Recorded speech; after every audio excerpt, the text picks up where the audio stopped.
David decides to buy a rental property, believing it is the ultimate path to building long-term wealth and achieving financial freedom. Marcus, on the other hand, puts the exact same amount of money into low-cost index funds, choosing a much simpler investment strategy. They both walk away from their decisions thinking they made the smarter choice, confident that their path will yield the highest returns. But according to financial experts, they are both wrong because they are failing to look at the complete picture of their investments. One of them completely forgot to count the hours of physical labor and stress required to manage a physical property over the years. And the other completely forgot to count the power of the zeros, ignoring how compound interest multiplies wealth silently over time. When you actually sit down and run the real numbers over a 20-year period, the results are highly surprising. The massive gap between their actual returns will make your stomach drop once you see the hidden costs revealed. To keep this comparison completely fair, we must establish identical starting conditions for both David and Marcus. Both David and Marcus start their financial journeys with exactly $50,000 in cash saved up in their bank accounts. They also earn the exact same annual salary of $55,000 from their respective day jobs, keeping their income equal. They are the exact same age, live in the same city, and share the exact same lifestyle costs and financial habits. With the exact same financial starting point, we can isolate the performance of their chosen investment vehicles over the next 2 decades. The only difference between them is what they choose to do with that initial $50,000 of savings. David decides to use his $50,000 as a 20% down payment to purchase a residential property. He purchases a $250,000 rental property, leveraging his down payment to secure a bank loan. The property is a modest 3-bedroom house located in a decent, stable neighborhood with good school districts. To fund the remaining 80% of the purchase price, David takes out a traditional 30-year fixed mortgage at 7% interest. His monthly mortgage payment, which covers the loan principal and interest, comes out to approximately $1,330. This monthly payment also includes estimated property taxes and landlord insurance, which are bundled into his escrow account. David quickly finds a reliable tenant who is willing to sign a lease to pay $1,800 a month in rent. On paper, this transaction looks highly lucrative, leaving David with a clean $470 a month in profit. This is his gross cash flow, calculated before he has spent a single dollar on maintenance, repairs, or other unexpected expenses. At this moment, David feels like an absolute financial genius, believing he has unlocked the secret to passive income. He envisions a smooth, effortless path to building massive wealth while his tenant slowly pays off his entire mortgage. Meanwhile, Marcus takes his $50,000 of savings and decides to take a completely different investment route. He drops the entire $50,000 into a low-cost, highly diversified total stock market index fund. Marcus uses no leverage, takes on no bank debt, and does not owe any monthly payments to a financial institution. He has no tenants to manage, no property maintenance to worry about, and no physical keys to hand over to anyone. To grow his investment, Marcus sets up an automatic monthly contribution of $300 from his salary. He links his checking account to his brokerage account, automates the process, and literally never thinks about it again. During lunch, his curious coworkers ask him what exciting assets he is currently investing his hard-earned money in. Marcus simply shrugs and replies, "I just put my money into broad market index funds and let it sit there." His coworkers nod politely, but they quickly lose interest and change the subject to more exciting topics. Nobody at his office is particularly impressed by his simple, boring, and quiet investment strategy. On day 1 of his investment, David has a physical house, a signed lease, and a real tenant living inside. He also has an incredibly exciting and impressive story to tell his friends at dinner parties and social gatherings. Marcus, meanwhile, only has a basic brokerage account and a simple automated confirmation email sitting in his inbox. In terms of immediate emotional satisfaction and social status, the comparison is not even close. David feels like a highly successful real estate mogul, while Marcus feels like nothing in his life has changed at all. But as any seasoned investor will tell you, emotional feelings and cold financial math are two very different things. For the first few years of his investment journey, David is living the absolute landlord dream. Rent checks reliably hit his bank account on the first of every single month, just as he had planned. He drives past his rental property on his daily commute to work, feeling a deep sense of pride and accomplishment. He looks at the physical structure and proudly thinks to himself, "I actually own that piece of real estate." He claims mortgage interest deductions and property depreciation on his annual tax returns, reducing his taxable income. This tax strategy successfully shaves a couple $1,000s off his tax bill each year, saving him money. David is also building valuable home equity with every single monthly mortgage payment his tenant makes. He watches comparable homes in the neighborhood slowly tick up in value, increasing his paper net worth. Everything about this real estate investment feels real, tangible, highly secure, and incredibly smart to him. Meanwhile, Marcus logs into his online brokerage account once a quarter to check on his index funds. He sees the numbers go up a little bit, then dip down a little bit, fluctuating with the daily market. And then, eventually, the numbers trend back up a little bit more, showing slow and steady progress. In year 1, Marcus's initial $50,000 investment grows to about $55,000. By year 2, with his automatic contributions, his portfolio value reaches approximately $61,000. To Marcus, it really doesn't feel like anything exciting or life-changing is happening with his money. There is no physical key in his pocket, and no tenant is texting him about property issues. There is no physical asset he can point to from his car window to show off his wealth. His entire investment is represented by nothing more than a digital number on a computer screen. David's friends constantly ask him for updates on his rental property, fascinated by his real estate venture. Marcus's friends, however, never ask him about his boring index funds, as there is nothing exciting to discuss. The social proof and validation alone make David feel like he is absolutely winning the financial race. He feels miles ahead of Marcus's slow, boring, and unglamorous stock market strategy. But let's look past the social validation and analyze the actual, cold numbers through year 3. Over 3 years, David has collected a total of roughly $64,800 in rent. During that same time, his total mortgage payments have added up to about $47,880. That leaves David with a seemingly impressive $16,920 in gross cash flow. This cash flow sounds absolutely amazing to David, who believes this money is pure profit. However, this is the exact point where the real-world costs of owning physical property begin to bite. First, property taxes must be paid, which run about $3,000 a year for this home. Next, landlord insurance adds another $1,500 to his annual operating expenses. In his second year, David had to deal with a sudden, broken water heater in the middle of winter. That urgent plumbing emergency cost him $1,200 out of his own pocket to replace.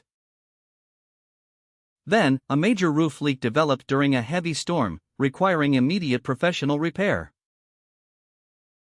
Fixing that leaking roof cost David another $2,800, draining his cash reserves. To make matters worse, his first tenant decided to move out, leaving the property vacant for a month. That single month of vacancy cost him $1,800 in lost rent, plus $600 to clean and relist it. But managing a property yourself is not passive, it is a highly demanding, stressful part-time job. It means receiving stressful phone calls from angry tenants at 10 o'clock at night about clogged toilets. It means spending his precious weekends hosting open houses and showing the property to strangers. And spending his lunch breaks at his day job coordinating repairs and arguing with contractors over prices. After subtracting all of these very real expenses, David's actual net cash flow over 3 years is shockingly low. It is somewhere between $2,000 and $4,000, not the $16,000 he had projected on paper. This small amount of cash flow hardly seems worth the hundreds of hours of physical labor he invested. And if he calculated his hourly wage for managing the property, he would find he worked for practically nothing. Marcus, meanwhile, has quietly contributed his initial $50,000 to his index funds. With the stock market averaging a solid 10% annual return, his money has been compounding quietly. His total stock portfolio value is now sitting comfortably at approximately $76,000. Marcus has spent exactly 0 hours of his personal time managing or worrying about this investment. He received 0 late-night phone calls, faced 0 tenant emergencies, and paid 0 maintenance bills.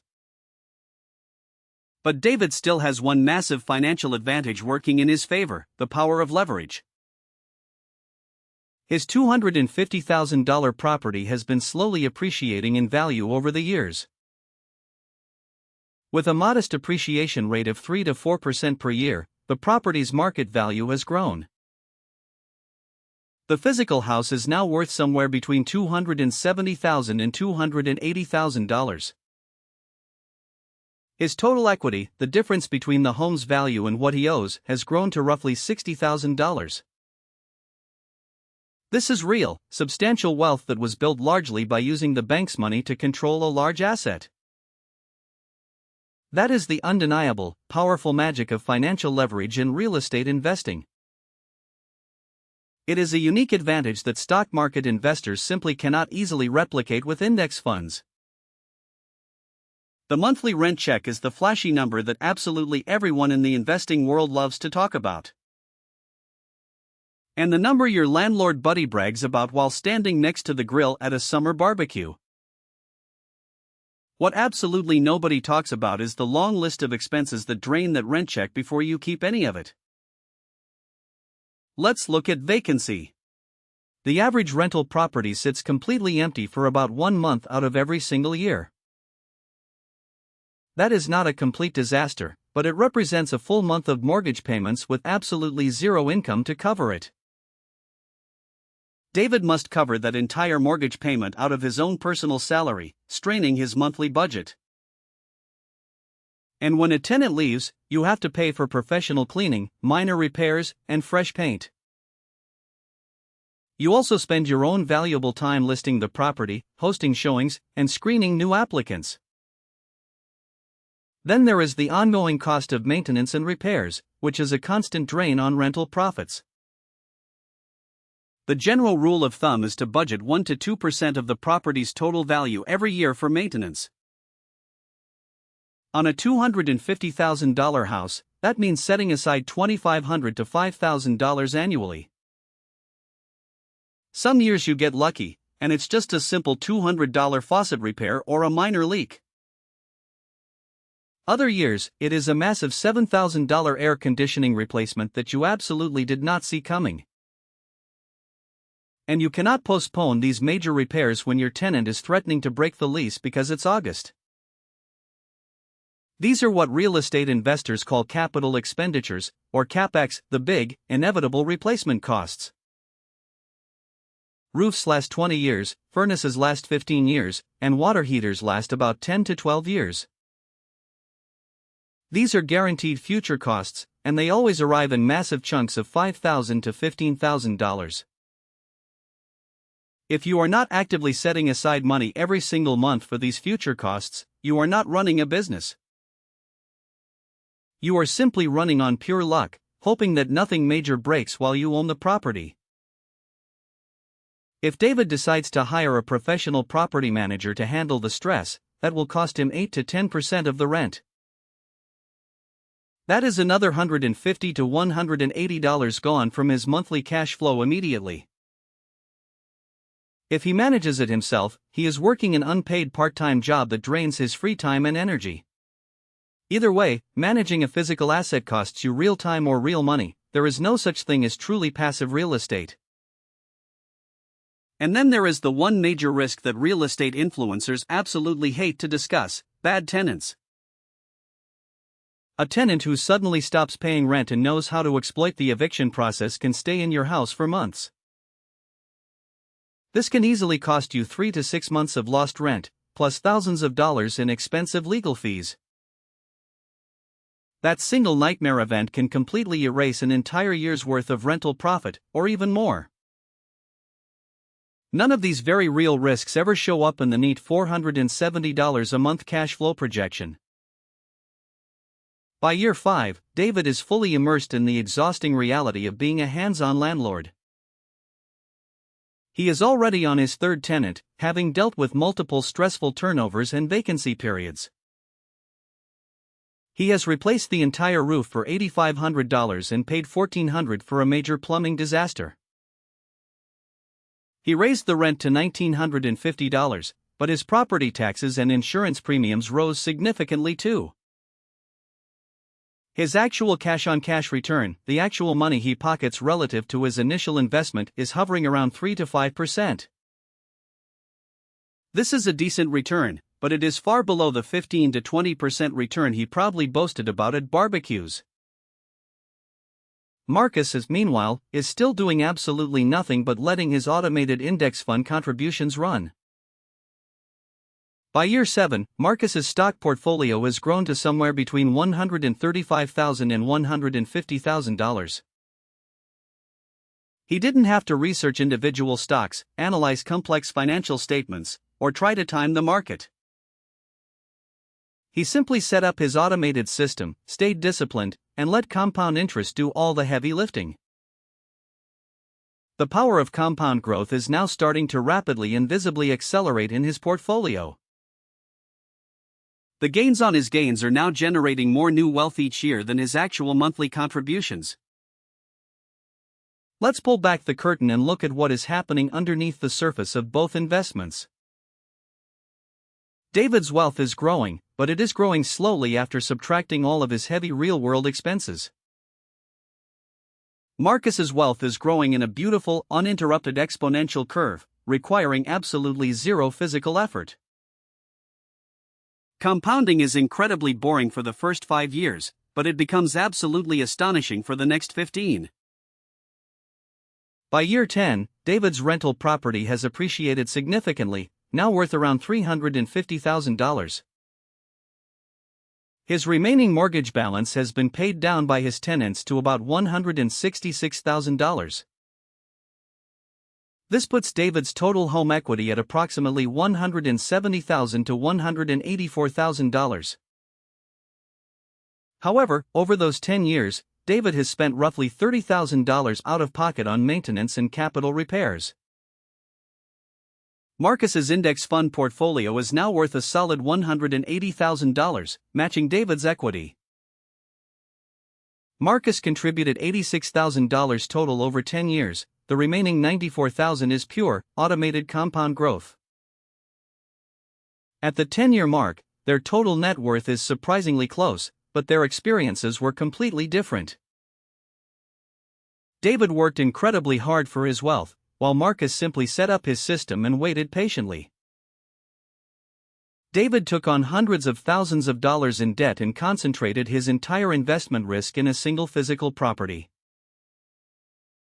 Marcus diversified his wealth across thousands of the world's largest companies, sleeping peacefully every single night. By year 20, David's rental property has appreciated significantly, now worth around $500,000. His mortgage is now fully paid off, leaving him with a highly valuable, debt-free asset in pure equity. Marcus's index fund portfolio has grown to over $450,000, matching David's wealth.